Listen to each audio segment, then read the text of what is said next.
Bismillahirrahmanirrahim. Assalamualaikum warahmatullahi wabarakatuh.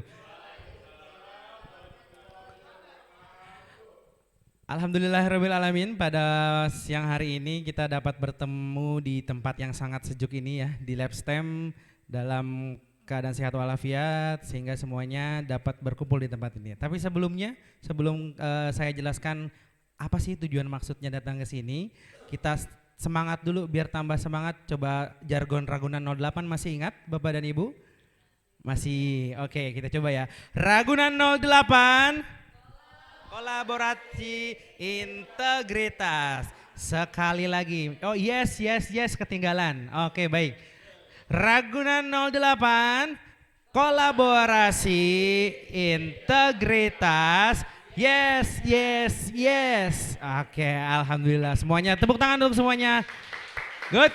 Oke, alhamdulillah semuanya sudah semangat, sudah terbakar semua semangatnya pada siang hari ini untuk mendapatkan suatu hal yang sangat mengesankan pada hari ini. Kebetulan hari ini kita akan sama-sama menyaksikan bagaimana salah satu calon penggerak angkatan ke-10 ya, angkatan ke-10 akan menyampaikan apa namanya Pak? Diseminasi ya. Diseminasi mengenai aksi nyata modul 1.4 budaya positif menyebarkan pengalaman dan pemahaman budaya positif ya bersama dengan Bapak Wisnu Cahyakusuma. Oke, boleh tepuk tangan untuk Bapak Wisnu. Oke, baik. Sebelum kita mulai, marilah kita dengan baca basmalah kita buka acara ini. Semoga apa yang disampaikan oleh Bapak Wisnu dalam diseminasi ini memberikan makna yang baik bagi diri kita. Mari kita buka dengan baca basmalah. Bismillahirrahmanirrahim. Oke, baik. Kita selanjutnya kita akan serahkan langsung kepada Bapak Wisnu selaku pengisi materi pada hari ini. Untuk Pak Wisnu, waktu dan tempat kami persilahkan. Terima kasih Pak Agus atas pembukaannya. Assalamualaikum warahmatullahi wabarakatuh.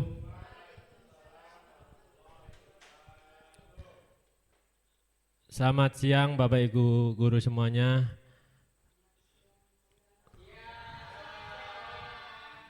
Habis tugas ya, agak lemes.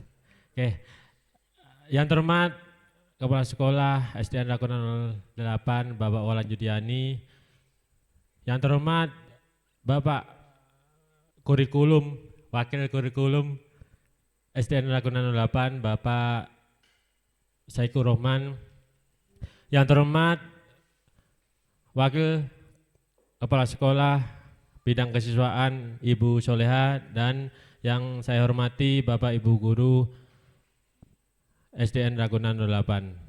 Saya tidak bisa menyebutkan satu persatu tetapi tidak mengurangi rasa hormat saya terhadap Bapak Ibu Guru semuanya. Oke, terima kasih Bapak Ibu Guru semuanya untuk telah datang di sini di acara diseminasi budaya positif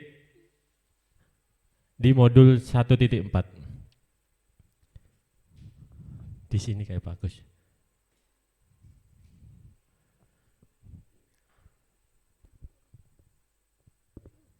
Pujian syukur kita panjatkan kehadirat Allah SWT yang telah melimpahkan berkah, nikmat, kesehatan sehingga kita dapat berkumpul di sini di tempat ini untuk mengikuti acara menyebarkan pengalaman dan pemahaman budaya positif yang telah saya lalui. Sebelum memulai, saya akan pantun dulu. Ikan berenang ditangkap Salma. Airnya mengalir dengan lancar. Saya Wisnu Cahyakusuma ingin berbagi di Rabu Belajar. Masih ingat jargon Rabu Belajar? Apa tuh? Rabu Belajar berbagi untuk sesama, untuk ulang ya. Rabu Belajar berbagi untuk semua. Tepuk tangan ibu-ibu, bapak-bapak. Selanjutnya, Bapak Ibu tadi sudah melaksanakan tugas setiap hari mengajar, tentunya lelah ya. Biar lebih semangat mengikuti desiminasi hari ini, kita ice breaking dulu. Bapak Ibu dimohon berdiri, kita ice breaking dulu, mengikuti gerak dan lagu di depan ya. Ini ice breaking yang pertama, nanti ada ice breaking yang kedua. Oke, kita lihat dan dipraktekkan. Musik, kok nyala ya? Bisa. Reping. Ya.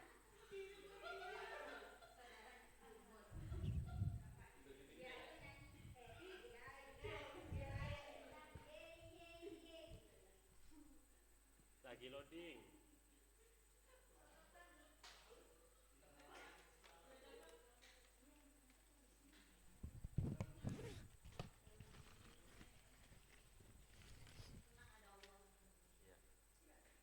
Tadi lancar loh, dibuka.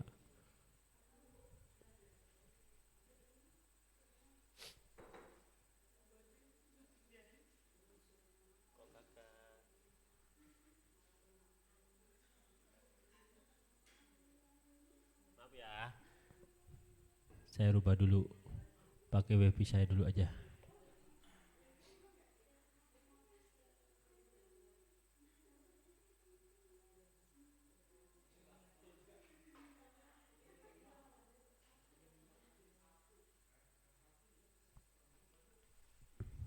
Yuk.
Oke, tepuk tangan semuanya.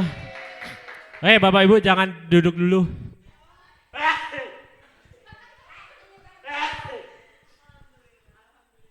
Bapak Ibu jangan duduk terlebih dulu. Kita ice breaking yang kedua. Sekarang mencari pasangan, ya. Mencari pasangan. Mencari pasangan yang belum dapat nanti sama Mbak Dayu bisa. Oke, sekarang yang pertama, pilih yang mana ganjil, yang mana genap. Yang siapa ganjil, siapa genap. Ya. Udah? Siapa ganjil, siapa genap? Udah? Siapa yang ganjil? Bumur atau Butun yang ganjil? Oke, yang genap ganjil udah tahu ya. Sekarang yang kedua stepnya kayak bersalaman tapi belum bersentuhan. Ya, belum bersentuhan. Kayak salaman ya. Oke, bersalaman. Kalau saya sebutin nanti angka semua ganjil berarti yang nangkep ganjil. Semua 3 yang nangkep 3-nya atau yang ganjil. Ya, dan sebaliknya kalau saya sebutin genap yang nangkep genap. Paham Bapak Ibu? Paham. Oke, siap. Yang mudah dulu. 5. Ada yang bisa nangkep? Ada ketangkep. Sekali lagi, yang muda sekali lagi. Siap? Siap. 8. Ya, ada yang kena, ada yang enggak. 1-1. Ya. 1-0. Oke, lanjut. Agak ke tingkat sulit sedikit. Puluhan ya. Sekarang puluhan. 36.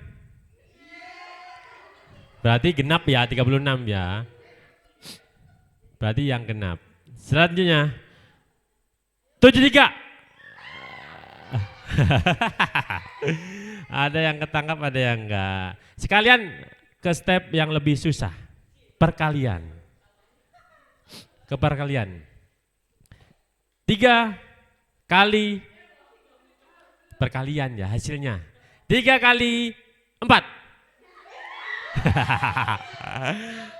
Berarti yang genap ya. Lanjut, sekali lagi. 8 kali 7. 56 yang genap ya. Oke, terima kasih, tepuk tangan untuk Bapak Ibu semuanya. Terima kasih telah mengikuti Spring. Udah agak ceria ya, udah yang ngantuk habis makan mie 3 bungkus gitu ya. Ya, 5 bungkus, Masya Allah. Selanjutnya, sebelum kita mulai, kita membuat kesepakatan terlebih dahulu. Oke, yang pertama, dilarang mengobrol. Yang kedua, tidak membunyikan HP-nya. Yang ketiga, mengikuti dengan peraturan yang telah berlaku. Yang keempat, mencatat jika diperlukan, yang perlu-perlu aja. Yang kelima, angkat tangan jika mau ke belakang atau mau bertanya. Yang keenam, hadir tepat waktu dan pulang tepat waktu. Yang ketujuh, menghargai sesama. Yang terakhir, memberikan saran atau pertanyaan untuk acara ini. Berikutnya, udah sepakat belum? Sepakat ya? Oke, lanjut. Konsep utama modul budaya positif ada 8 bagian atau modul. Yang pertama, perubahan paradigma belajar, disiplin positif. Yang ketiga, nilai-nilai kebajikan. Yang keempat, kebutuhan dasar manusia. Yang kelima, motivasi perilaku manusia. Yang keenam, posisi kontrol guru. Yang ketujuh, keyakinan kelas. Yang ke-8 atau yang terakhir, segitiga restitusi. Nah, kita nanti akan mempelajari budaya positif ini satu persatu. Selanjutnya, apa itu budaya positif? Budaya positif di sekolah yang berpihak kepada murid diyakini dapat melahirkan generasi penerus bangsa yang unggul dan berakhlak mulia sesuai profil pelajar Pancasila. Untuk menumbuhkan budaya positif di sekolah diperlukan kerja keras dan kolaborasi oleh semua pihak, konsistensi dan berkelanjutan dalam menjalankannya. Bapak Ibu semuanya, saya yakin Bapak Ibu sudah melakukan budaya positif di kelasnya masing-masing, terutama di kelasnya ya. Dari anak-anak tepat waktu itu merupakan budaya positif. Anak-anak izin ke belakang itu budaya positif. Dan tentunya budaya positif untuk di lingkungan sekolah kita. Selanjutnya, nah yang pertama, modul pertama, perubahan paradigma belajar. Apa itu? Pembelajaran dengan paradigma baru dirancang berdasarkan prinsip pembelajaran yang berdiferensiasi sehingga peserta didik belajar sesuai kebutuhannya berdasarkan tahap perkembangan untuk mewujudkan profil pelajar Pancasila. Nah, kita praktek lagi. Ini akan berhubungan dengan paradigma belajar yang baru. Oke, kita praktek sesuai dengan pasangannya tadi. Ya, sekarang pilih A siapa, B siapa. Sesuai pasangan tadi ya. Sesuai pasangan tadi, coba saling berhadapan Bapak Ibu. Saling berhadapan, A siapa, B siapa. Oke, udah? Oke, yang A diperintahkan untuk memikirkan, silakan yang A, memikirkan salah satu yang sangat berharga untuk Bapak Ibu semuanya. Yang A.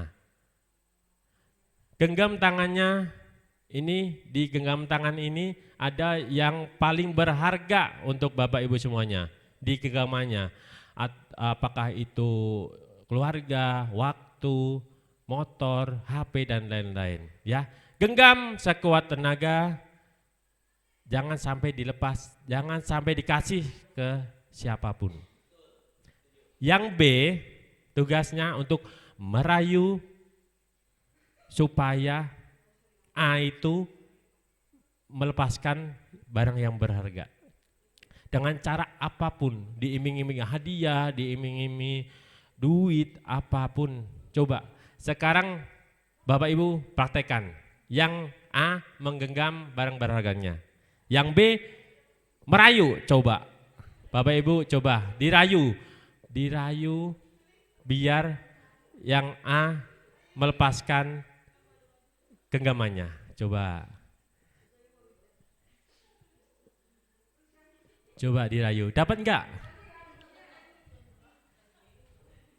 Diiming-imingi sesuatu yang asik, diiming-imingi sesuatu yang berharga, duit yang banyak, diiming-imingi rumah, diimingi apapun. Coba, ada. Coba yang A jangan sampai lepas.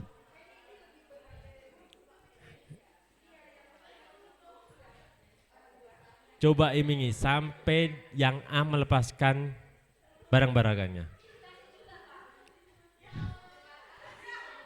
Oke, sudah Bapak Ibu, apakah yang A melepaskan barang berharganya? Ada? Enggak ada, Bu Mur ya. Kenapa Bu Mur melepaskan? Apakah yang dimingi? Oh Besti kan. Tepuk tangan, Besti. Seumur hidup Besti ya Bu, iya. Iya nanti. Oh, ayo Bu. Enggak kasih. Kenapa Bu? Kenapa enggak dikasih?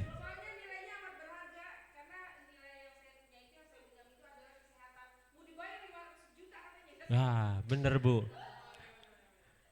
Kesehatan memang lebih mahal daripada 500 juta Bu. Jadi jangan mau Bu. Oke, dibalik coba. Sekarang yang B menggenggam sesuatu yang sangat berharga. Yang A merayu. Coba, yuk siap. Silakan mulai Bapak Ibu. Yuk Ibu Mur merayu Bu Tunjia.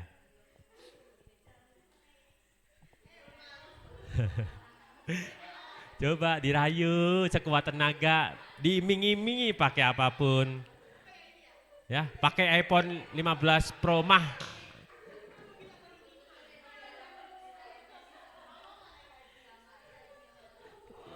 Diimingi lagi. Kalau bisa dihipnotis, kalau bisa.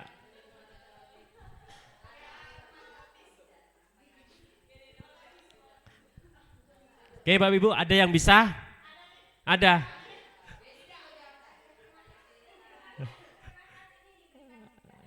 Iya, Bu Tunjia sama Bu Mur Besti kali ya. Saling memberi barang yang berharga. Yeah. Oke Bapak Ibu, itu salah satu teori yang ada hubungannya dengan yang kita pelajari di Paradigma Belajar.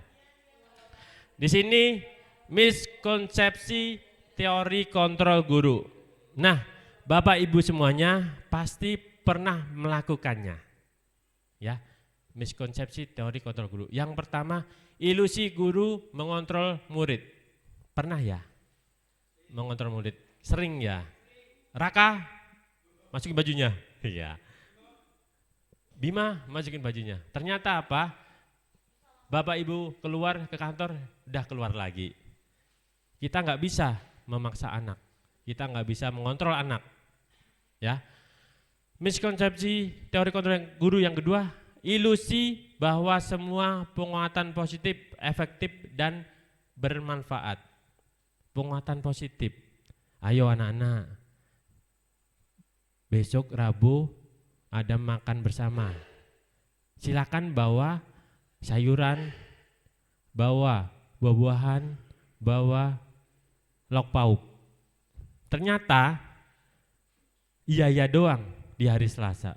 Akhirnya Rabu bukan lupa namanya, nggak mau, emang dia nggak mau. Nah ini ilusi kontrol guru yang kedua. Yang ketiga, ilusi bahwa kritik dan membuat orang merasa bersalah dapat membuat karakter. Ya. Ada kasus kamu tuh salah, nggak bawa pensil, nggak bawa pulpen, nggak bawa pensil berwarna, merasa bersalah. Tapi tidak menguatkan karakter, tidak membentuk karakter. Karena apa? Bisa jadi dia lupa, bisa jadi nggak punya dan lain-lain. Yang keempat, ilusi bahwa orang dewasa memiliki hak untuk memaksa. Nah, kita di sini sebagai guru adalah dewasa daripada anak-anak. Kita memaksa anak-anak untuk bisa untuk menyapu, ngepel, dan akhirnya cuma detik itu aja. Di hari berikutnya di rumah disuruh orang tuanya tidak mau. Nah itu miskonsepsi teori kontrol guru, ada 4. Selanjutnya, bagaimana seorang bisa berubah dari paradigma stimulus respon kepada pendekatan teori kontrol. Oke, kita sama-sama lihat. Stimulus respon. Yang pertama, realitas kebutuhan kita sama. Kalau teori kontrol, realitas kebutuhan kita berbeda. Tentunya berbeda-beda setiap individu. Tidak bisa disamakan. Hari ini kamu membutuhkan nasi, tetapi dia nggak mau nasi, pakai roti. Ya, kita teori kontrolnya tidak boleh menyamakan dengan kita. Terus stimulus respon yang kedua, setiap orang melihat hal yang sama. Setiap orang, teori kontrolnya setiap orang memiliki gambaran berbeda. Ibu-ibu pernah nggak melihat gambar yang tangganya kalau dilihat sini ada 4, dilihat sana ada 3. Pernah lihat? Nah, itu salah satu gambaran. Kalau dari sudut pandang sini kita melihat tangganya ada 4. Kalau melihat dari sana 3. Akhirnya apa? Mereka menjadi berantem. Di sini ada 4, di situ ada 3. Tidak bisa. Di mana kita berdiri, di mana diri sendiri itu berbeda dengan orang lain pandangannya. Selanjutnya, yang ketiga, kita berusaha mengubah orang agar berpendapat sama dengan kita. Stimulus responnya. Yang teori kontrolnya, kita berusaha memahami pandangan orang lain tentang dunia. Nah, kita berusaha mengubah orang agar berpandangan sama dengan kita. Tidak bisa. Walaupun bisa itu hanya sesaat. Ya, tidak akan melekat di hati. Tapi kita harus memahami mereka mau ngapain, bukan kita mengontrol mereka. Oke, stimulus respon keempat, perilaku buruk dilihat sebagai suatu kesalahan. Teori kontrol, semua perilaku memiliki tujuan. Nah, di sini mungkin anak-anak seperti yang di kelas 4 ada anak-anak yang hiperaktif, dia sering iseng. Bukan perilaku yang buruk. Tapi ada, kalau kita melihat di teori kontrolnya, semua perilaku memiliki tujuan. Nah, tujuannya apa? Dia melakukan menimpuk, melakukan tendangan, melakukan tonjokan, pasti ada tujuannya. Yang kelima, orang lain bisa mengontrol saya. Stimulus responsnya. Kalau teori kontrolnya, hanya Anda yang bisa mengontrol diri Anda. Contohnya, kita di sini disuruh mengisi PMM ya. Disuruh Bapak emang tugas kita. Tapi kalau dari teori kontrolnya di hati, dari kita sendiri aja enggak tergerak, tidak akan, walaupun orang lain bisa mengontrol kita, tidak akan bisa. Ya, itu stimulus respon dan teori kontrol. Selanjutnya, disiplin positif. Bapak Ibu pernah mendengar disiplin kan? Apa itu disiplin? Apa, Bu Intan? Tata tertib, peraturan. Ya, teratur. Nah, di sini disiplin positif, dalam budaya kita makna kata disiplin dimaknai menjadi sesuatu yang dilaksanakan seseorang pada orang lain untuk mendapatkan kepatuhan. Cenderung menghubungkan kata disiplin dengan ketidaknyamanan. Ya, biasanya kan anak-anak yang nggak mau itu kan nggak mau pakai sepatu, nggak pakai ini kan kedisiplinnya kurang, jadi tidak nyaman. Nah, disiplin berasal dari bahasa Latin, disiplina, yang artinya belajar, disiplin. Ya, kata disiplin juga berasal dari kata yang sama dengan disiple atau murid atau pengikut. Belajar tidak hanya yang baik atau buruk, ya kan? Ada yang baik, ada yang buruk untuk belajar, ya kan? Nah, di sini maksud disiplin positif, disiplin diri dapat membuat seseorang menjadi potensinya menuju kepada sebuah tujuan, sesuatu yang dihargai dan bermakna. Dengan kata lain, disiplin diri juga mempelajari bagaimana cara kita mengontrol diri dengan bagaimana menguasai diri untuk memilih tindakan yang mengacu pada nilai-nilai yang kita hargai. Nah, kita sebagai guru mengarahkan murid untuk disiplin. Tetapi ini, sebagai pendidik tujuan kita adalah menciptakan anak-anak yang memiliki disiplin diri sehingga mereka bisa berperilaku dengan mengacu pada nilai-nilai kebajikan universal dan memiliki motivasi intrinsik bukan ekstrinsik. Apa itu motivasi intrinsik pada you? Dalam, ya. Intrinsik itu, motivasi intrinsik itu dalam diri kita. Jadi kita sebagai pendidik harus mampu menciptakan anak-anak yang disiplin dari diri, bukan dari peraturan untuk dimarahi atau dihukum nantinya. Ya, dari tepat waktu, berangkat tepat waktu, menggunakan seragam, bertanya, mengobrol, itu juga ada disiplinnya. Selanjutnya, nilai-nilai kebajikan apa aja ya? Kita lihat. Nah, nilai kebajikan adalah sifat-sifat positif manusia yang merupakan tujuan mulia yang ingin dicapai setiap individu. Dengan mengaitkan nilai-nilai kebajikan yang diyakini seseorang, maka motivasi intrinsiknya akan terbangun, sehingga menggerakkan motivasi dari dalam untuk dapat mencapai tujuan mulia yang diinginkan. Di sini saya mengambil 3 organisasi yang menuliskan nilai-nilai kebajikan. Yang pertama, Profil Belajar Pancasila. Bapak Ibu pasti sangat memahami Profil Belajar Pancasila. Setiap hari kita sudah melaksanakan, apalagi kita nyanyi. Ya, anak-anak sudah hafal nyanyinya. Tapi tidak hanya nyanyi doang, tapi kita harus menciptakan anak-anak untuk tertanam Profil Belajar Pancasila. Ada apa aja sih di Profil Belajar Pancasila? Apa kita nyanyi aja ya? Oke, kita nyanyi. Oke, Bapak Ibu, kita nyanyi dulu ya. Belajar Pancasila, beriman dan bertakwa pada Tuhan Yang Esa dan berakhlak mulia dan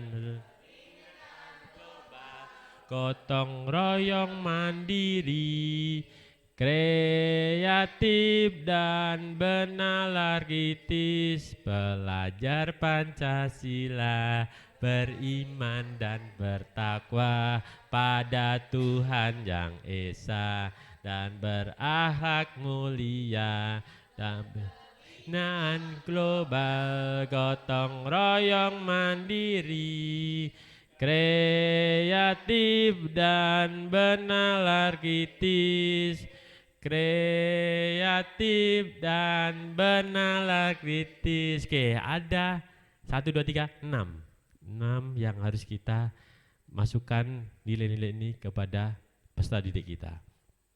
Selanjutnya dari IBO Primer Year Program, ada sikap murid, toleransi, rasa menghormati, integritas, mandiri, menghargai, antusias, empatik, keingintahuan, kreativitas, kerjasama, percaya diri, dan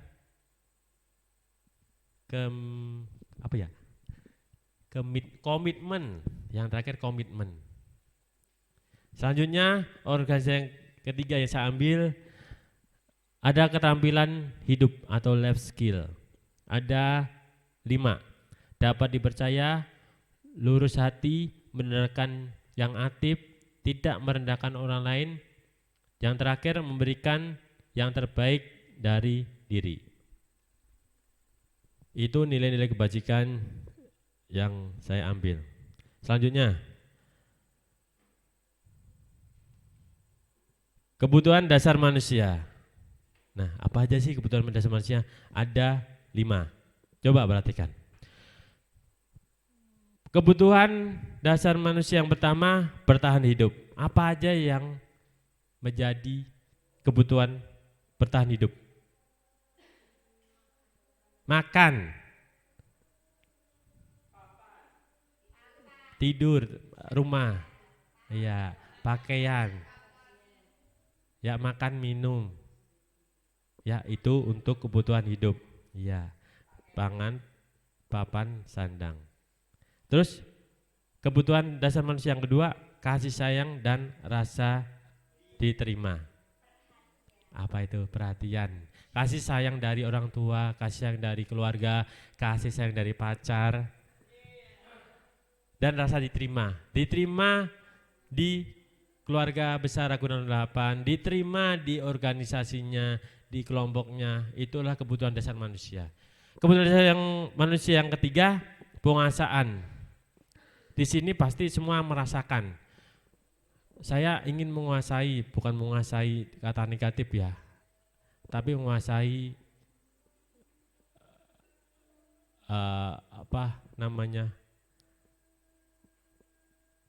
anak-anak, menguasai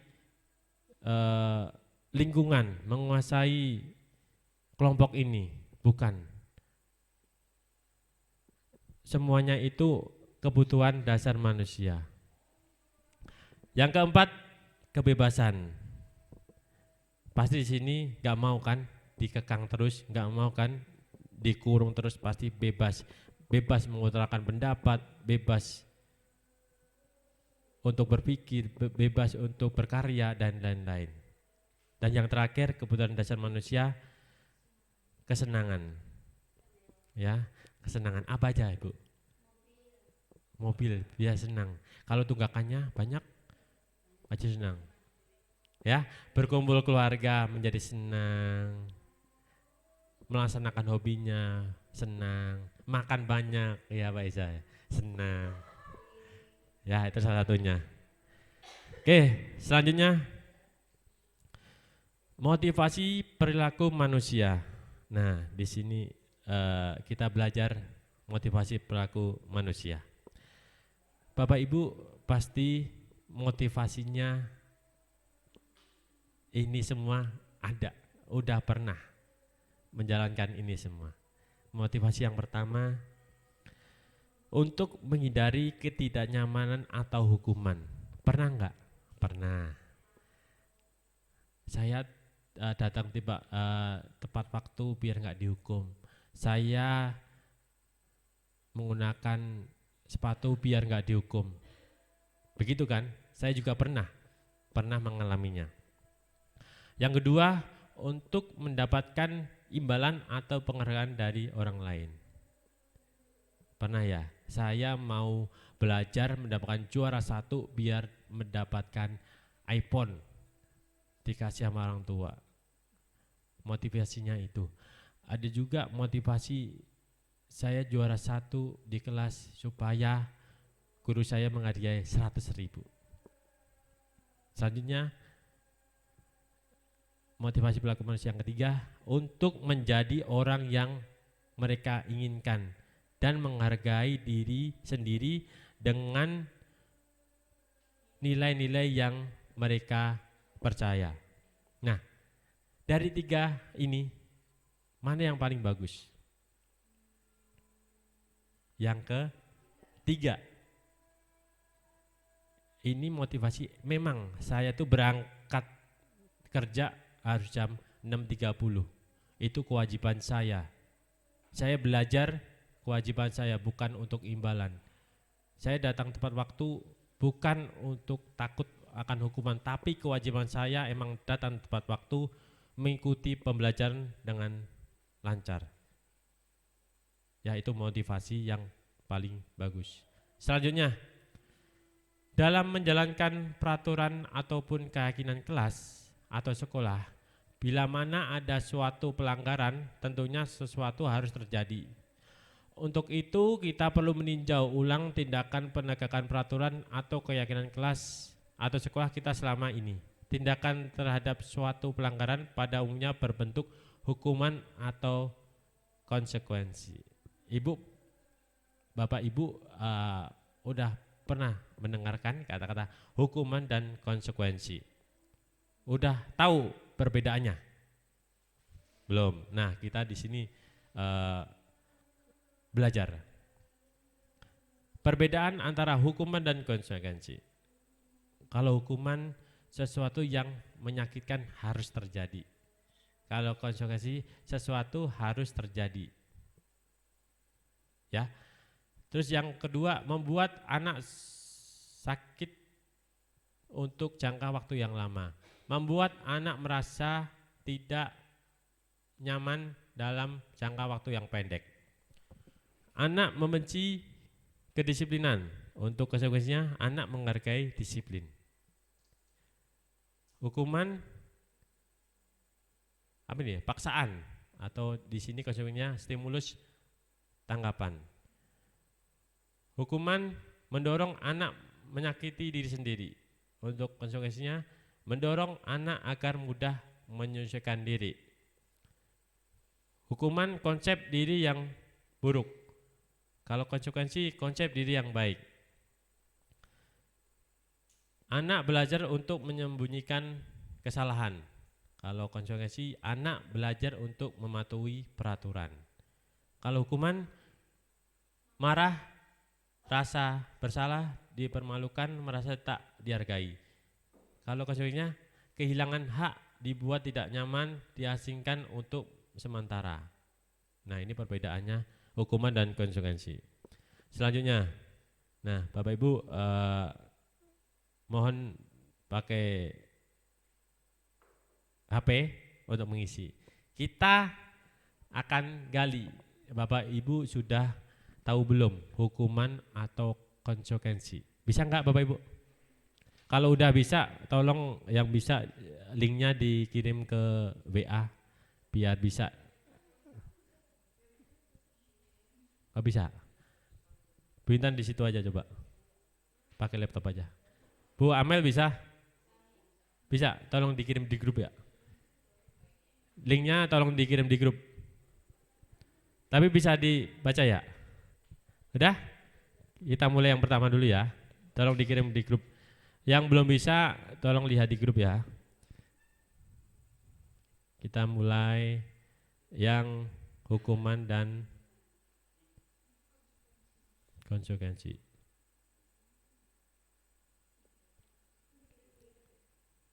Udah bisa belum diakses?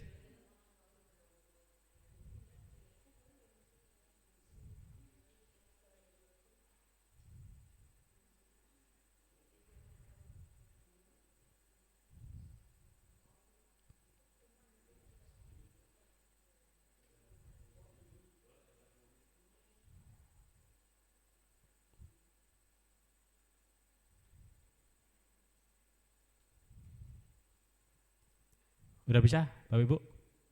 Bisa.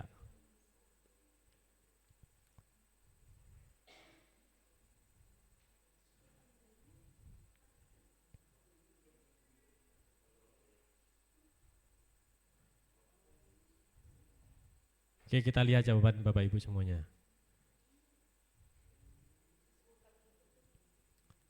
Masih muter, Bu? Ya, slide-nya belum. Baru dibuka nih.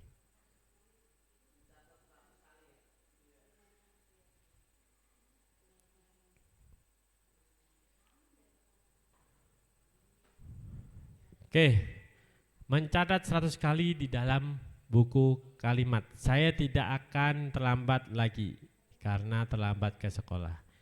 Hukuman atau konsekuensi? Di sini banyak yang menjawab hukuman. Nanti kita lihat konsekuensi apa hukumannya. Selanjutnya, udah bisa diakses, Bu? Udah saya ganti. Lari mengelilingi lapangan basket 2 kali karena terlambat hadir di sekolah. Hukuman atau konsekuensi? Pak Dayu, hukuman apa konsekuensi?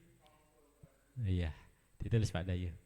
Hukuman ada 3, konsekuensinya belum. Kita lihat siapa yang atau konsekuensi. Konsekuensi ada 2, hukuman ada 3. Diingat-ingat ya jawabannya ya. Selanjutnya ada lagi yang jawab? Konsekuensi ada 3, imbang, hukuman dan konsekuensi. Hukuman atau hukuman lagi? Hukuman. Lanjut, pertanyaan yang ketiga. Memberikan coretan yang dibuat di meja tulis. Membersihkan coretan yang dibuatnya di meja tulis. Konsekuensi apa hukuman? Jangan atau. Jangan lombok ada, Pak. Ada konsekuensi, semuanya konsekuensi ya. Ada konsekuensi, Bapak. KOKO. Konsekuensi ada 9 konsekuensi. 10 konsekuensi. Lanjut. Banyak banget ya jadinya. Murid diminta untuk push up 15 kali karena tidak menggunakan masker ke sekolah.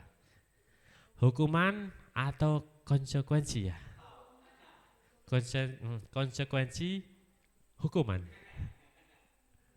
Hukuman ada 4. Hukuman lagi 5. Hukuman. Pak Malik, hukuman atau konsekuensi? Hukuman. Ada 7 hukuman. 8. 9. Oke, semuanya hampir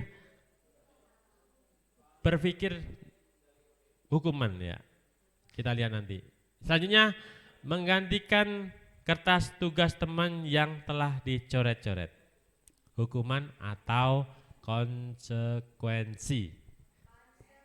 Iya, Pak Bu Mur. Konsekuensi atau hukuman? Konsekuensi. Bukan hukuman. Pak Dayu pasti. Konsekuensi. 8, 9, konsekuensi. Semuanya konsekuensi. Selanjutnya, terakhir, membersihkan membersihkan tumpahan air di meja tulis karena tersenggol pada saat belajar. Konsekuensi atau hukuman? Konsekuensi, Umur. Konsekuensi. Bukan konsekuensi pasti. Ya, Pak Dayu. Ya. 8 konsekuensi. Masih ada yang akses? Konsekuensi. Oke, semuanya konsekuensi yang terakhir ya. Kita lihat. Kita lihat slide-nya.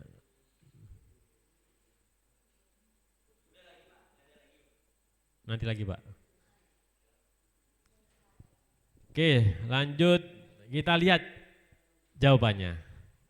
Nah, tadi mencatat 100 kali di dalam buku kalimat saya tidak akan terlambat lagi karena terlambat ke sekolah. Jadi konsekuensi. Ada yang benar? Salah. Ada yang benar? Ternyata mencatat 100 kali dalam buku itu konsekuensi, bukan hukuman. Karena tidak menyakitkan. Ya. Terus lanjut. Lari mengelilingi lapangan basket 2 kali karena terlambat hadir di sekolah. Konsekuensi apa hukuman? Hukuman. Ya, capek. Membersihkan coretan yang dibuat di meja tulis. Konsekuensi jawabannya. Tadi benar Bapak Ibu? Benar. Iya, benar, bentuk tanggung jawab. Yang keempat, murid diminta untuk push up 15 kali karena tidak menggunakan masker ke sekolah. Hukuman. Benar Pak Dai ya. Menggantikan kertas tugas teman yang telah dicoret-coret. Konsekuensi. Membersihkan tumpahan air di meja tulis. Konsekuensi juga. Ya, Bapak Ibu sudah paham mungkin ya atas konsekuensi dan hukuman. Ada yang betul semua? Bu Bella, makasih Bu Bella, udah betul semua. Selanjutnya, restitusi. Kita sudah melakukan tadi hukuman atau konsekuensi, mempelajari. Pasti setelah hukuman atau konsekuensi nanti kita terapkan restitusi. Apa restitusi? Merupakan proses kolaboratif yang mengajarkan murid untuk mencari solusi untuk masalah mereka dan membantu murid berpikir tentang orang seperti apa yang mereka inginkan dan bagaimana mereka harus memperlakukan orang lain. Dari Kolsum Gusen 1996. Restitusi membantu murid menjadi lebih memiliki tujuan, disiplin positif dan memudahkan dirinya setelah berbuat salah. Penekanannya bukanlah pada bagaimana berperilaku untuk menyenangkan orang lain atau menghindari ketidaknyamanan, namun tujuannya adalah menjadi orang yang menghargai nilai-nilai kebajikan yang mereka percayai. Lanjut. Nah, perbedaan antara hukuman, konsekuensi dan restitusi di sini, ya. Hukuman sesuatu yang menyakitkan harus terjadi. Kalau konsekuensi sesuatu harus terjadi. Restitusinya, cara penanganannya, restitusi merupakan pilihan. Nah, ini pilihannya. Ya, kalau hukumannya tersakiti, sesuatu yang menyakitkan itu hukuman. Kalau konsekuensi itu sesuatu harus terjadi, ya udah terjadi. Begitu. Selanjutnya, murid akan tersakiti. Itu hukuman. Kayak tadi push up, berkeliling lapangan, itu akan tersakiti murid. Konsekuensinya murid dibuat tidak nyaman. Restitusinya murid mendapatkan penguatan. Nah, kita kuatkan di situ untuk perubahan murid itu sendiri. Selanjutnya, posisi kontrol guru. Nah, di sini Bapak Ibu. Bapak Ibu berdiri di posisi kontrol di mana? Coba perhatikan depan. Saksikan video berikut ini. Sebelum kita mulai ke posisi kontrol, kita saksikan video berikut ini.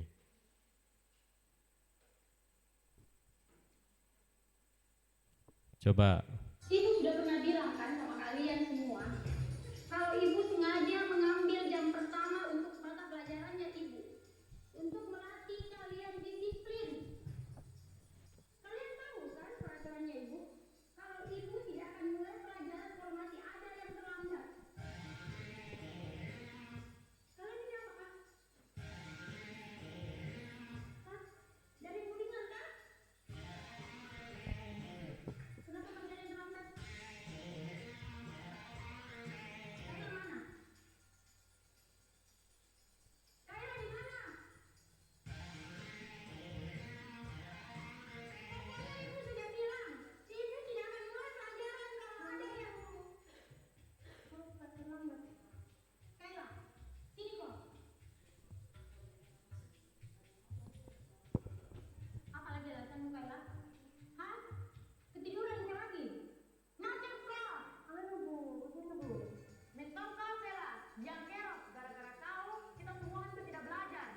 banyak alasannya. Berdiri ke depan. Sepanjang pelajaran ibu hari ini, kau berdiri terus di depan. Dede terlambat, Teh.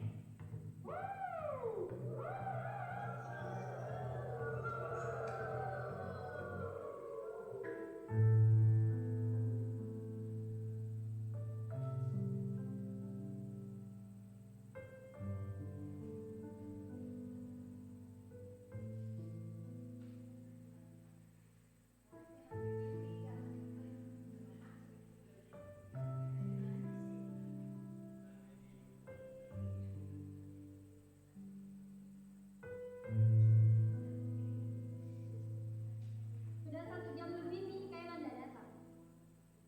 Kira-kira dia tahu kemana Kayla? Mungkin hari ini tidak masuk, Ibu, karena takut tidak kasih surat ke orang tuanya.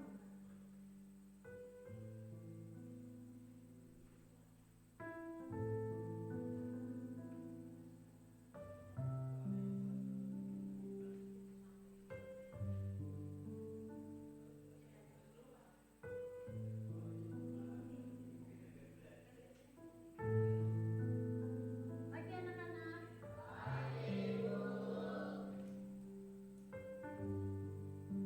Masuk kok Kayla.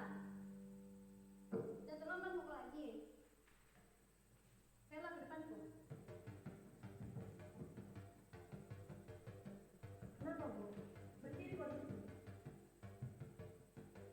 Hari ini saya tidak terlambat kok, tapi langsung stop hukum. Kok tidak masuk kok kemarin? Sekarang jelaskan kok kepada kita semua di sini, kenapa kok selalu terlambat dan malah kemarin kok tidak masuk? Kayla, jelaskan kok. Bicara kok. Kayla. Maafkanlah teman-teman, karena gara-gara saya kalian semua nggak belajar. Hari pertama saya terlambat karena mamaku udah mau berdarah.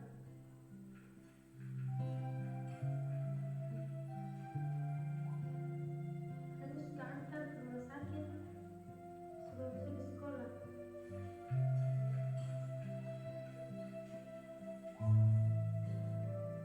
Hari kedua saya terlambat ke sekolah karena harus ke rumah sakit sebelum makan dulu mamaku baru saya ke sekolah.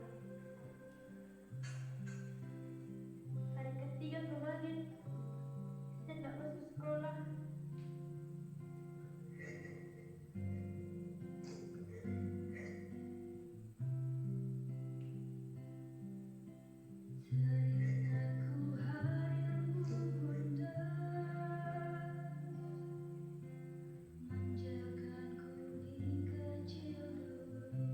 Saya pikir mamaku.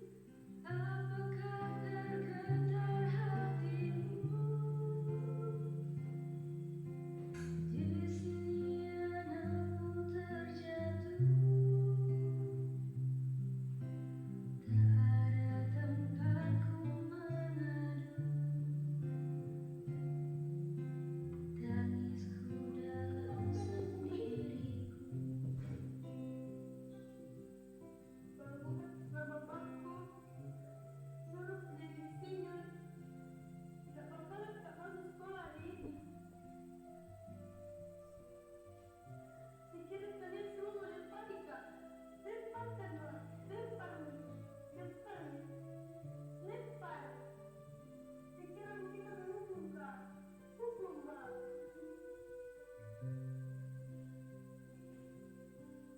Apakah tergetar hatimu? Jadi sedih ya. Oke lanjut. Itu pengantar untuk posisi kontrol guru. Ada 5 posisi kontrol guru. Menghukum, membuat merasa bersalah, teman, pemantau, dan manajer. Nah, tadi masuk di mana ya? Guru tadi, kita lihat. Kita akan mengupas tentang teori kontrol guru.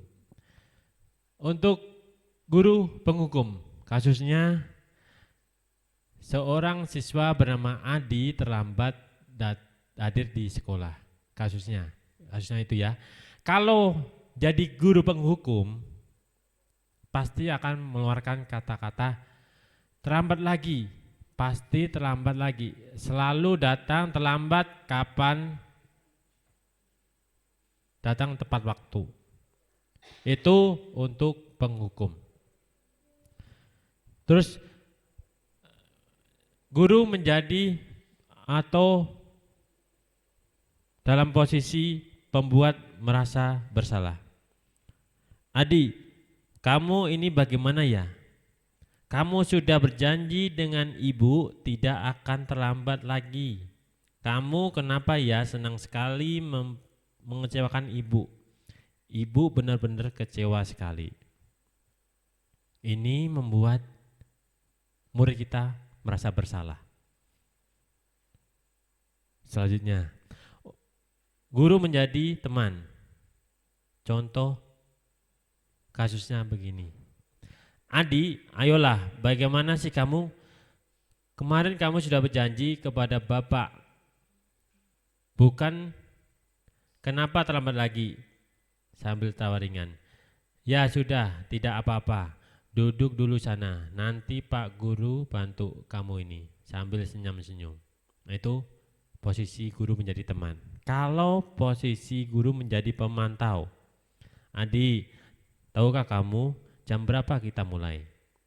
Kamu terlambat 15 menit. Apakah kamu sudah mengerti konsekuensinya yang harus dilakukan bila terlambat? Nanti pada saat jam istirahat kamu harus tinggal di kelas untuk menyelesaikan tugas yang tertinggal tadi. Saya tunggu. Itu menjadi guru yang pemantau.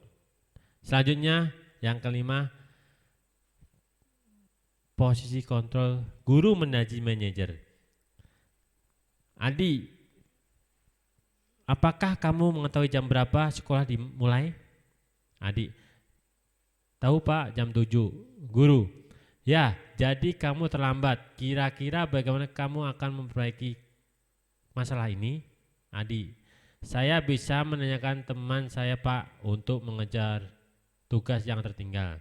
Guru, baik, itu bisa dilakukan. Apakah besok akan ada masalah untuk kamu agar bisa hadir tepat waktu ke sekolah? Adi, tidak Pak, saya bisa hadir tepat waktu. Guru, baik, saya hargai usahamu untuk memperbaiki diri. Nah, Bapak Ibu sudah mengetahui posisi kontrol guru. Di mana Bapak Ibu sekarang? Di posisi mana? Ataukah hukuman? Ya, Bu Tunjah? Tidak. Ya. Apakah di manajer atau membuat orang bersalah? Nah, yang paling bagus yang mana Bapak Ibu? Posisi kontrol. Yang manajer. Manajer ini untuk memecahkan masalah untuk memecahkan masalah anak, untuk mengajak, menuntun anak, menemukan solusinya. Kita harus menjadi manajer, bukan penghukum, bukan membuat merasa bersalah teman dan pemantau. Tetapi tidak harus manajer terus, tapi harus juga jadi teman, di mana teman ini harus ditempatkan, bukan selalu ditempatkan di kita mengajar, tetapi dimanapun menjadi teman bisa. Selanjutnya, coba Bapak Ibu scan lagi. Ada kata-kata yang harus Bapak Ibu analisis. Sebagai apa? Pemantau, merasa bersalah, atau sebagai manajer. Yang bisa nanti share linknya di share di grup ya, biar yang nggak bisa nyeken nanti bisa lihat di YouTube, di grup. Nggak bisa, Bu, bisa Bu Puput, tolong dikirim di grup ya, biar teman-teman bisa mengakses. Udah ya, saya buka posisi kontrol.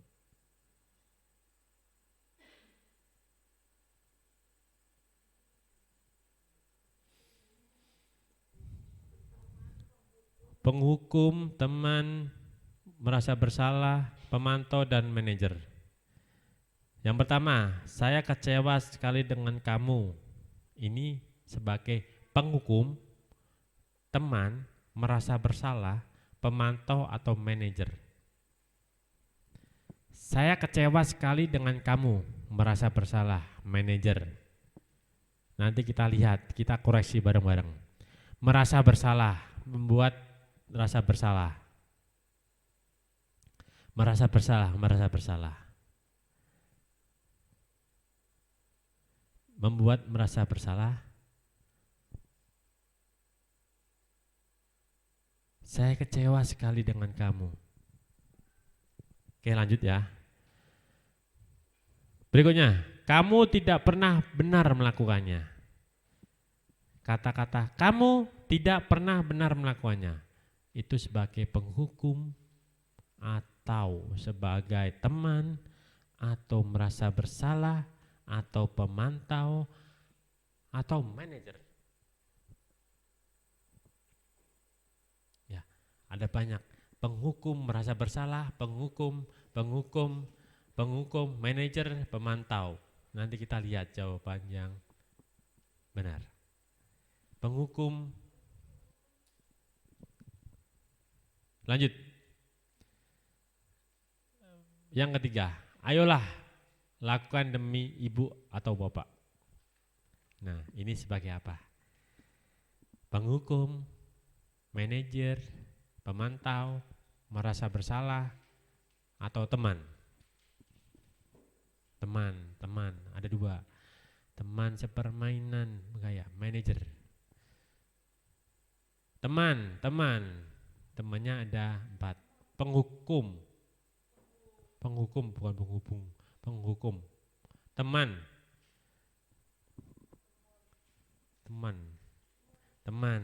banyak yang teman. Nanti kita lihat. Selanjutnya, kamu selalu yang paling terakhir. Kamu selalu yang paling terakhir sebagai penghukum, pemantau, merasa bersalah, teman, atau manajer.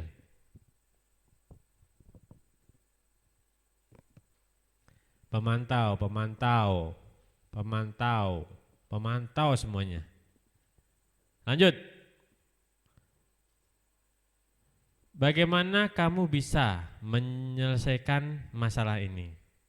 Nah, sebagai teman, manajer, merasa bersalah, penghukum, atau pemantau. Manajer, teman, manajer.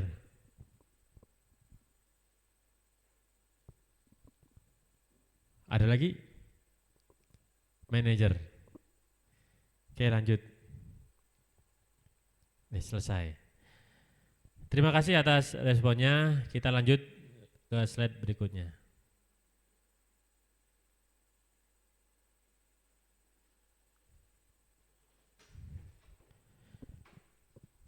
Pertanyaan tadi, saya kecewa sekali dengan kamu. Posisi kontrol apa? Pembuat merasa bersalah. Saya kecewa sekali. Jadi anak itu merasa bersalah.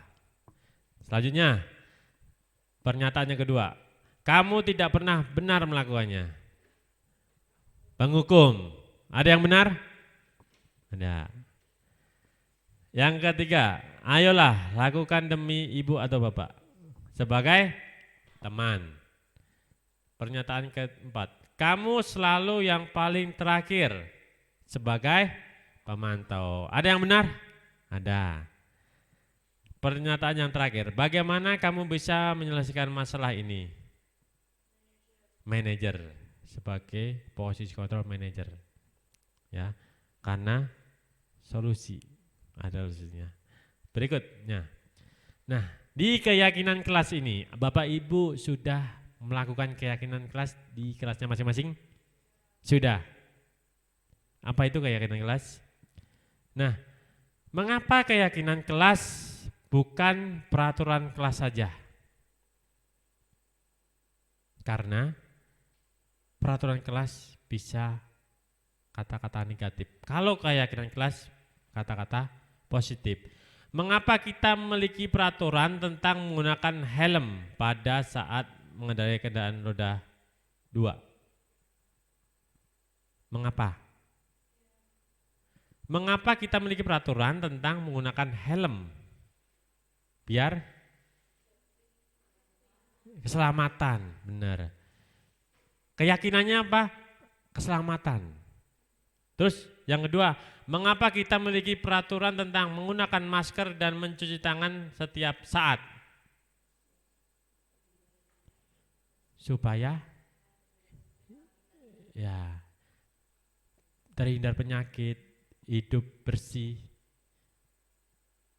kesehatan, itu semuanya. Keyakinan diri kita masing-masing, bukan peraturan. Selanjutnya, saat pembuatan keyakinan kelas, ada beberapa yang harus dipahami. Keyakinan kelas bersifat abstrak, lebih rinci. Ya. Keyakinan kelas berupa pernyataan universal. Pernyataan keyakinan kelas senantiasa dibuat dalam bentuk positif. Keyakinan kelas hendaknya tidak terlalu banyak sehingga mudah diingat. Keyakinan kelas sebaiknya sesuatu yang dapat diterapkan di lingkungan tersebut. Semua warga sekolah atau kelas hendaknya ikut kontribusi dalam pembuatan keyakinan kelas. Jadi keyakinan kelas itu kalau belum ada yang bikin, itu semua dari persetujuan warga kelas. Lanjut. Bersedia meninjau kembali keyakinan kelas dari waktu ke waktu. Jadi selalu diingatkan keyakinan kelasnya kepada warga kelas. Apa sih? Supaya tidak lupa. Selanjutnya, keyakinan kelas sesuai prosedur pembentukan keyakinan kelas. Gantilah kalimat-kalimat dalam bentuk negatif menjadi positif. Contoh kalimat negatif, jangan berlari di kelas atau koridor, tapi diganti dengan kalimat positif. Berjalanlah di kelas atau koridor. Oke, Bapak Ibu, kelihatan enggak? Oh, saya enggak kelihatan, malah. Kembalikan barang ke tempatnya. Nilai kebajikan apa? Kembalikan. Kembalikan barang ke tempatnya. Nilai kebajikan apa? Menghormati atau menghargai atau bertanggung jawab? Bertanggung jawab. Kita harus mencari nilai-nilai kebajikan untuk anak-anak kita. Selanjutnya, dilarang mengganggu orang lain. Apa nilai kebajikannya? Dilarang mengganggu orang lain. Saling menghargai atau menghormati bisa. Hadir di sekolah 15 menit sebelum pembelajaran dimulai. Disiplin. Selanjutnya, dilarang melakukan kekerasan. Tadi sama, saling menghargai juga. Dilarang menggunakan narkoba. Kesehatan, menjaga kesehatan. Selanjutnya, bergantian atau menunggu giliran. Bergantian, disiplin bisa. Menghargai bisa. Menghormati bisa. Dilarang merokok, kesehatan juga ya tadi ya. Gunakan masker, sama. Kesehatan juga untuk kesehatan. Berjalan di kelas dan koridor. Ketertiban, kedisiplinan ya. Selanjutnya, nah di segitiga restitusi. Apa itu segitiga restitusi? Segitiga restitusi adalah suatu proses dialog yang dijalankan oleh guru atau orang tua agar dapat menghasilkan murid yang mandiri dan bertanggung jawab. Dan mandiri dan bertanggung jawab. Jadi di sini segitiga restitusi ini tujuannya supaya anak-anak memecahkan masalah sendiri, mendapatkan solusi sendiri. Nah, segitiga restitusi yang pertama yang harus dilakukan itu menstabilkan identitas. Nanti ada contohnya. Terus yang kedua, validasi tindakan yang salah. Yang terakhir, menanyakan keyakinan. Itu segitiga restitusi yang harus kita bangun, harus kita jalankan. Selanjutnya, kasus pertama. Ini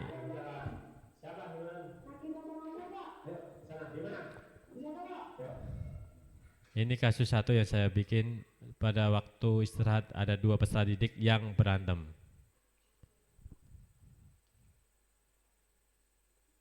Nah, udah langsung musik. Ini video pertama ya, jadi agak kaku.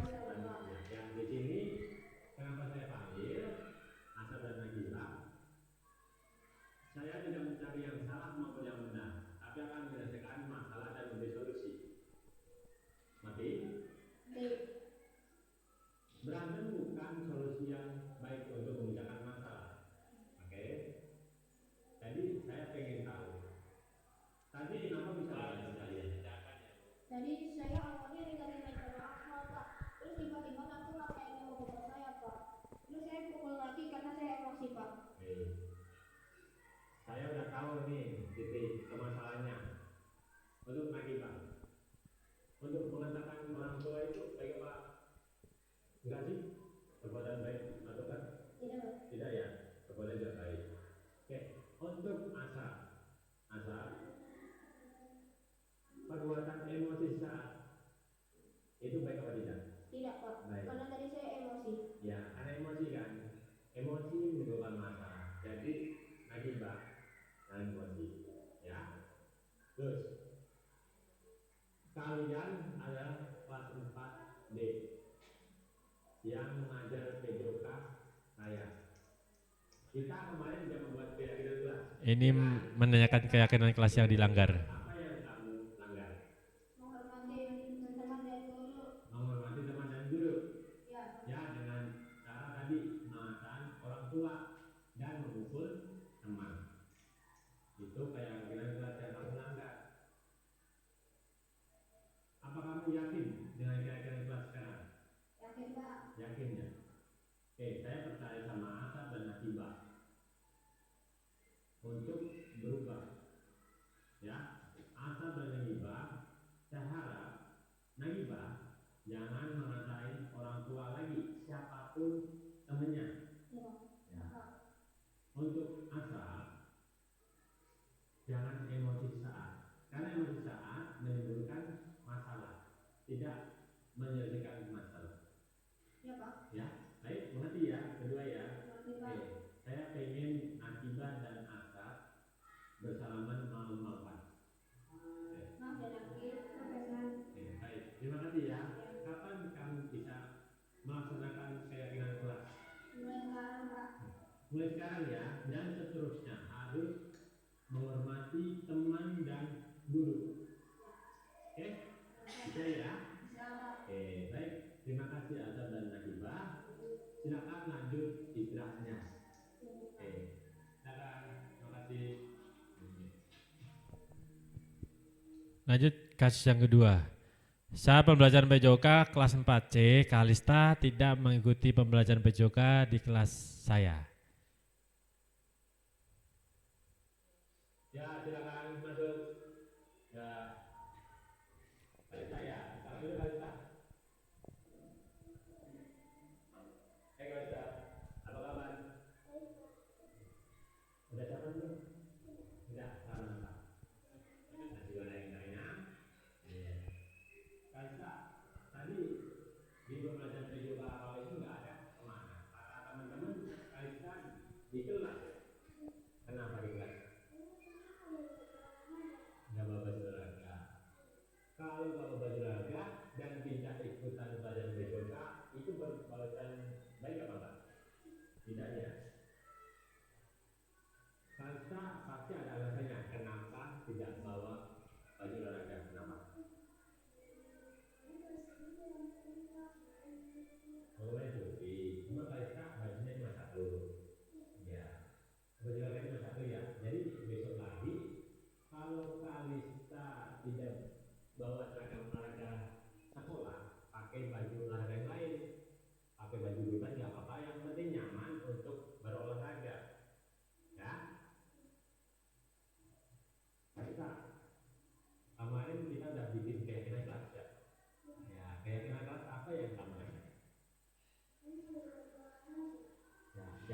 kalau olahraga harus memakai sarkas olahraga, itu keyakinan kita. Oke? Apakah kita yakin dengan keyakinan yang kita buat? Yakin ya? Kapan kita akan melaksanakannya? Ini mulai minggu depan kita harus pakai seragam olahraga ya.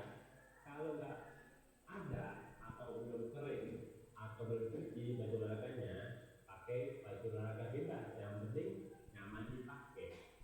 Oke? Saya yakin kita bisa berubah, ya, bisa berubah membawa baju olahraga dan melaksanakan kewajiban wasit yang kita buat. Oke? Bisa? Oke, terima kasih Kak. Oke, itu contoh yang saya sudah bikin tentang segitiga restitusi. Dan kita sebagai guru harus kalau ada masalah menerapkan segitiga restitusi. Ya. Kenapa? Karena di segitiga restitusi ini mengajarkan murid kita untuk menemukan apa kesalahannya, apa yang harus dilakukan untuk kedepannya, menemukan solusi dalam masalah mereka. Apapun masalahnya, insya Allah di segitiga restitusi ini akan mempermudah murid atau menuntun murid kita akan berubah. Beda kalau kita hukum, beda kalau kita merasa bersalah, membuat mereka bersalah itu. Selanjutnya, ini responnya. Assalamualaikum warahmatullahi wabarakatuh. Saya Asna, saya suka menerapkan segitiga restitusi dengan Pak Wisnu. Saya belajar mencari solusi untuk masalah yang saya alami. Terima kasih. Assalamualaikum warahmatullahi wabarakatuh. Hai, saya Hana. Saya sama menggunakan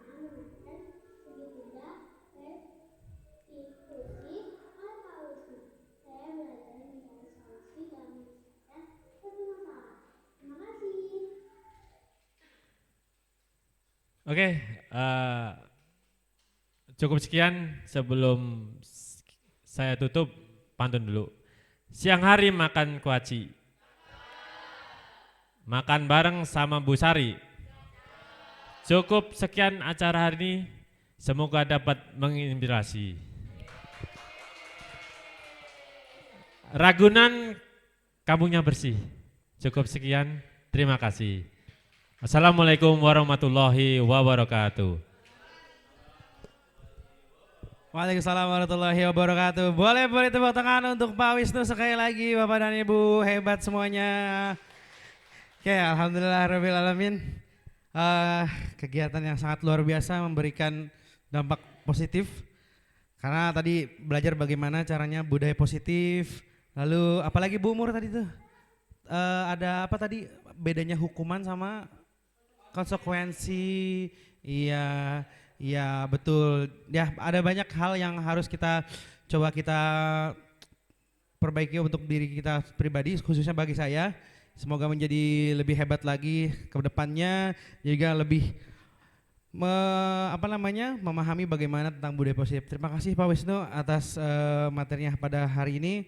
Alhamdulillahirabbil alamin. Pada siang hari ini kita sudah menyelesaikan desiminasi menyebarkan pengalaman dan pemahaman budaya positif. Baik, akhir kata saya ucapkan dengan pantun juga. Ragunan kampungnya bersih. Cukup sekian dan terima kasih. Wassalamualaikum warahmatullahi wabarakatuh.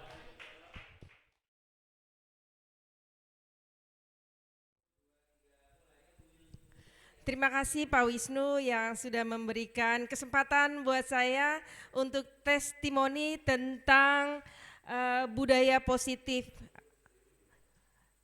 Banyak sekali di sini penerapan ilmu yang telah saya dapat tentang budaya positif yang sebelumnya saya itu masih suka melakukan hal-hal yang ortodok karena saya itu guru jadul. Begitu ketemu dengan Pak Wisnu, guru penggerak, dan beberapa teman-teman juga yang telah melakukan atau menjadi guru penggerak, saya jadi lebih paham lagi, lebih tahu bagaimana kita harus bersikap kepada anak-anak didik kita. Terima kasih Pak Wisnu yang sudah memberikan ilmunya buat saya, khususnya guru jadul.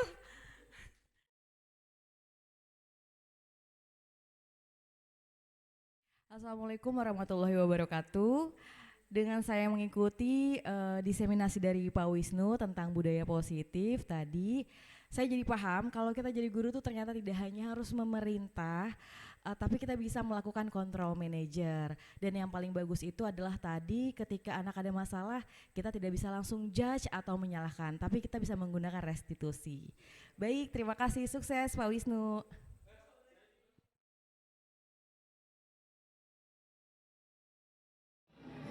Assalamualaikum warahmatullahi wabarakatuh.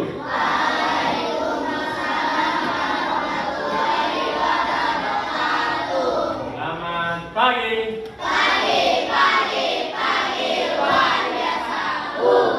Apa kabar anak-anak? Alhamdulillah sehat, semangat, ceria. Pagi-pagi saya ingin dengar semangatnya. Lalu semangat.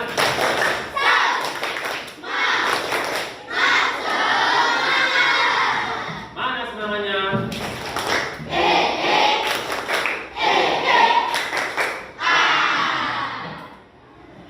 Anak-anak, hari ini kita akan membuat keyakinan kelas. Apa itu keyakinan kelas? Kata-kata yang positif, kata-kata yang membuat anak mengikuti atau yang dari diri kamu. Maksudnya kayak kita menghargai teman dan lain-lain. Ya, nanti Pak, kenapa nggak peraturan?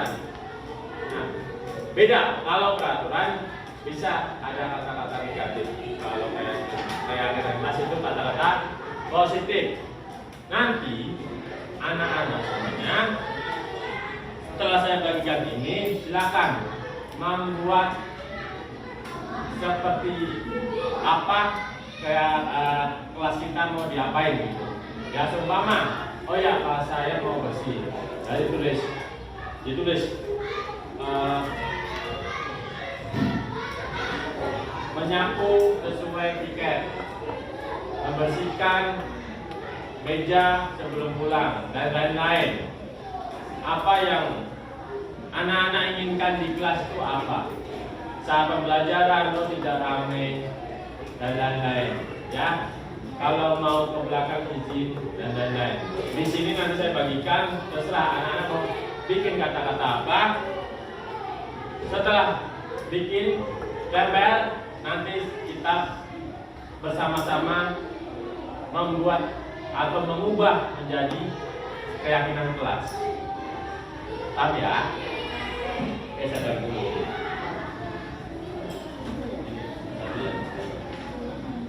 Sadar ke belakang ya. Sadar ke belakang. Silakan yang sudah dapat nanti langsung nulis terserah apa. Nanti kita kelompokkan. Ya, terus ini dulu keyakinan kelas.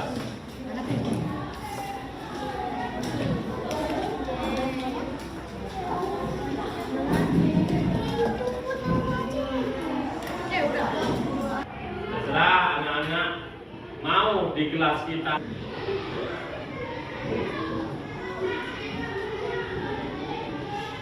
Silakan tempel nanti ya.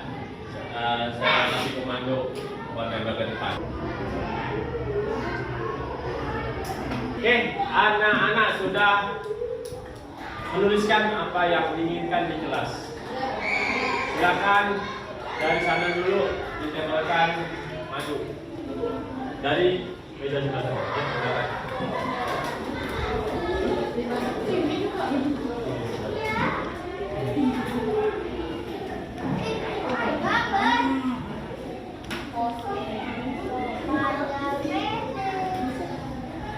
Ya,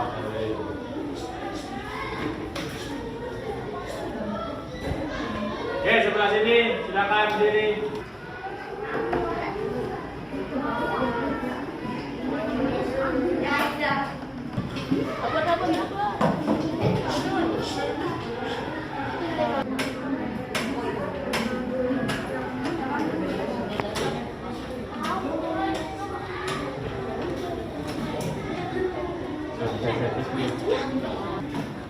Oke, anak-anak sudah mendengarkan apa yang diinginkan di kelas.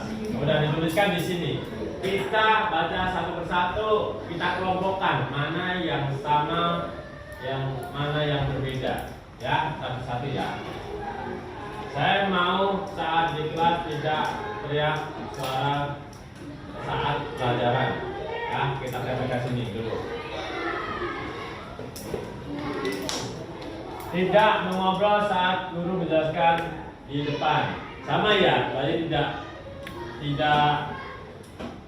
teriak-teriak. Sama. Terus setelah bermain tidak boleh dibiarkan saja, harus dikembalikan di tempatnya.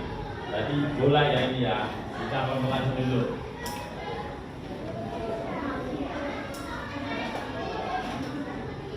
Mengganti baju di kamar mandi, lalu tertib saat olahraga. Tertib sama kayak ini. Saya tidak ingin ada anak yang terlambat, itu membuat guru olahraga saya terlambat mengabsen murid-murid. Tertib sama tertib. Ini kita kelompokkan.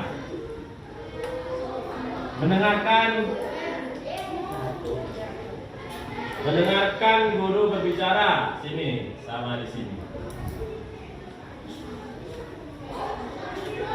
Saling menghargai teman. Mendengarkan guru yang sedang berbicara, sini sama. Saat olahraga harus mendengarkan guru yang kita diarahkan. Nah. Berbaris dan mengamati pembahasan dengan baik. Sama sini. Kita berolahraga rasa sebaiknya tanggung menaruh balik peralatan. Sini. Memakai baju olahraga. Sini sama. Jangan menaruh bola sembarangan. Mendengarkan orang yang sedang berbicara. Mengembalikan alat-alat olahraga. Jangan mengobrol saat jam olahraga.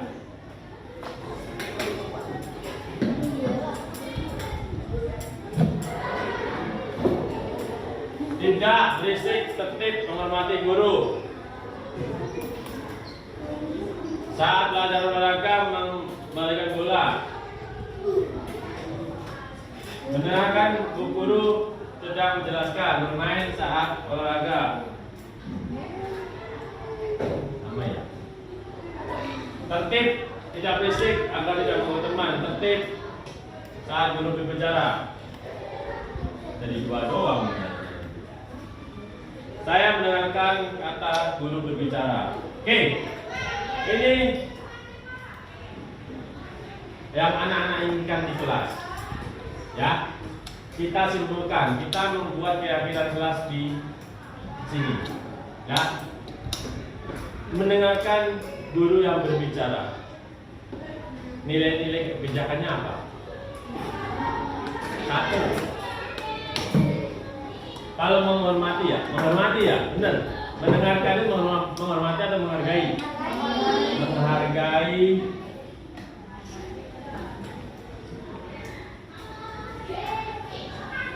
Orang yang berbicara. Terus apalagi?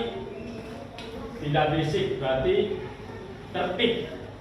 Ya, tertib, tidak berisik, tertib. Apalagi? Di sini ternyata anak-anak semuanya menuliskan kita kelompokkan hampir sama semuanya. Jadi hanya 2. Kita gali dulu.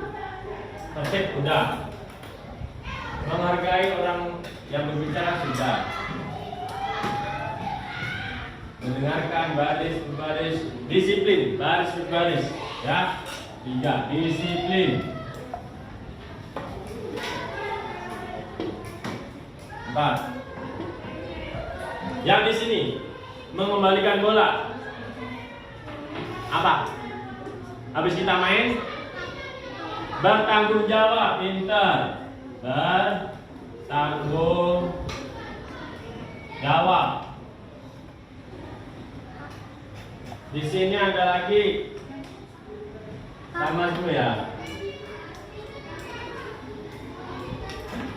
Saya tidak ingin ada anak yang terlambat.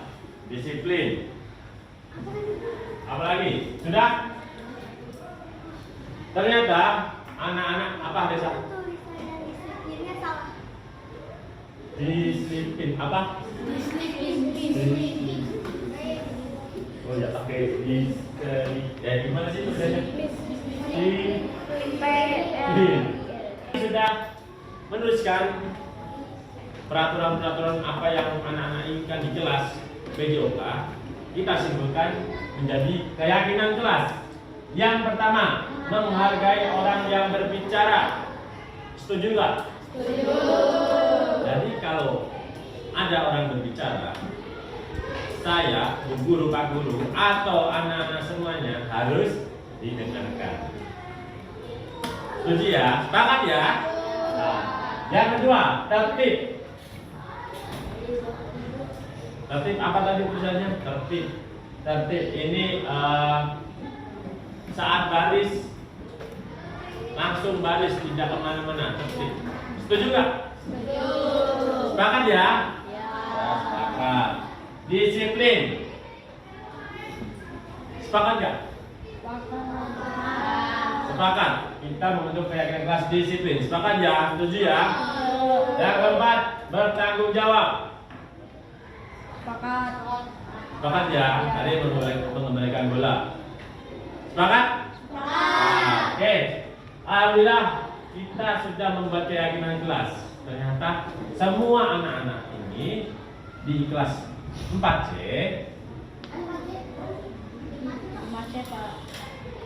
membuat peraturan menjadi atau membuat keyakinan kelas hanya 4.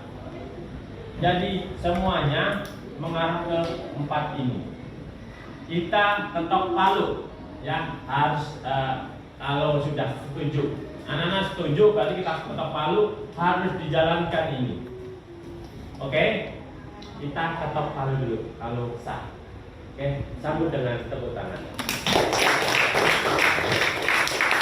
Oke, anak-anak, ini tadi kita sudah membaca keyakinan kelas. Mohon dicermati, mohon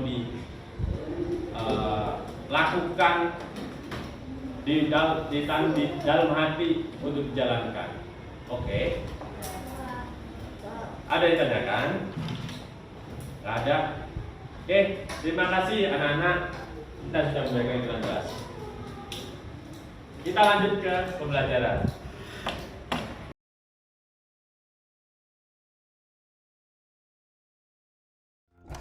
Assalamualaikum Pak, ada yang Waalaikumsalam. berantem. Siapa yang berantem? Nakibah sama Ashraf Pak. Ayo, di sana. Di mana? Di sana Pak. Yuk. Nah. Oke, Nagibah dan Ashraf. Ya. Tadi di luar ngapain? Berantem Pak. Ya, ya. Di sini kenapa saya panggil Ashraf dan Nagibah?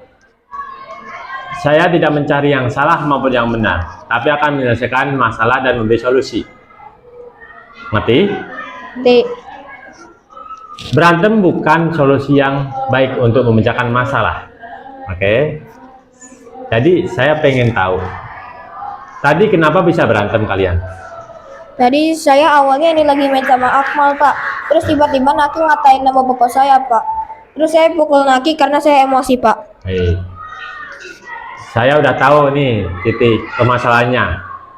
Untuk Nagibah, untuk mengatakan orang tua itu baik apa enggak sih? Perbuatan baik atau enggak? Tidak, Pak. Tidak ya, perbuatan tidak baik. Oke, untuk Asap. Asap, perbuatan emosi sesaat itu baik apa tidak? Tidak, Pak. Baik. Karena tadi saya emosi. Ya, karena emosi kan. Emosi menimbulkan masalah. Jadi, nagibah, jangan emosi. Ya. Terus, kalian adalah kelas 4D yang ngajar PJOK saya. Kita kemarin sudah membuat keyakinan kelas, ya kan? Ya, Pak. Keyakinan kelas apa yang kamu langgar? Menghormati teman dan guru. Menghormati teman dan guru. Ya, Pak. Ya, dengan cara tadi mengatakan orang tua dan memukul teman. Itu keyakinan kelas yang kamu langgar. Apa kamu yakin dengan keyakinan kelas sekarang? Yakin, Pak. Yakin ya? Oke, saya percaya sama Asap dan Nagibah untuk berubah. Ya, Asap dan Nagibah, saya harap Nagibah jangan mengatain orang tua lagi, siapapun temennya. Ya, Pak. Ya. Pak. Untuk Asap, jangan emosi sesaat. Karena emosi sesaat menimbulkan masalah, tidak menyelesaikan masalah. Ya, Pak. Ya, baik, mengerti ya, berdua ya. Mengerti, Pak. Oke, saya pengen Nagibah dan Asap bersalaman maaf-maafan. Oke. Maaf ya, Naki. Maaf ya, Srat. Oke, baik. Terima kasih ya. Ya. Kapan kamu bisa melaksanakan keyakinan kelas? Mulai sekarang, Pak.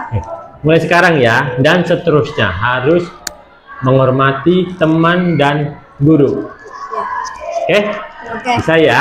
Bisa, Pak. Oke, baik. Terima kasih Asap dan Nagibah. Silakan lanjut istirahatnya. Iya, Pak. Oke, silakan. Terima kasih. Assalamualaikum. Ya, Martin.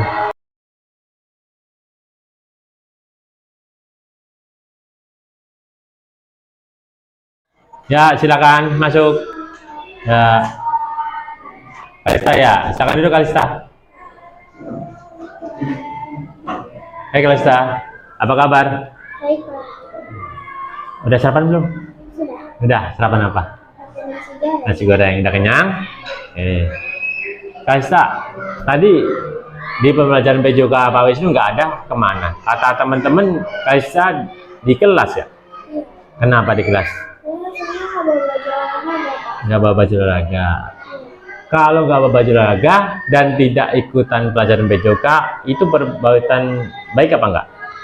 Tidak ya? Kalista pasti ada alasannya kenapa tidak bawa baju olahraga. Kenapa?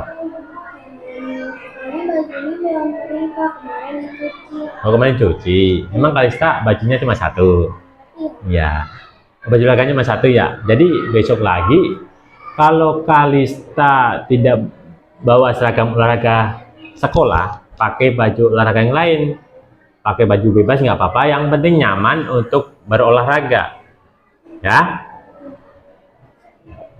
Kalista, kemarin kita udah bikin keyakinan kelas ya.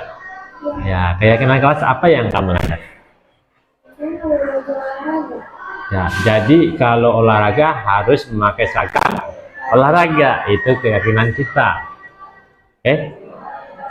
Apakah Kalista yakin dengan keyakinan kelas kita yang sudah kita buat? Yakin ya? Kapan Kalista akan melaksanakannya? Oke, mulai minggu depan Kalista harus pakai seragam olahraga ya. Kalau nggak ada atau belum kering atau belum cuci baju olahraganya, pakai baju olahraga bebas. Yang penting nyaman dipakai. Oke, saya yakin Kalista bisa berubah, ya, bisa berubah membawa baju olahraga dan melaksanakan keyakinan kelas kita yang kita buat. Oke, bisa? Terima kasih Kalista. Assalamualaikum.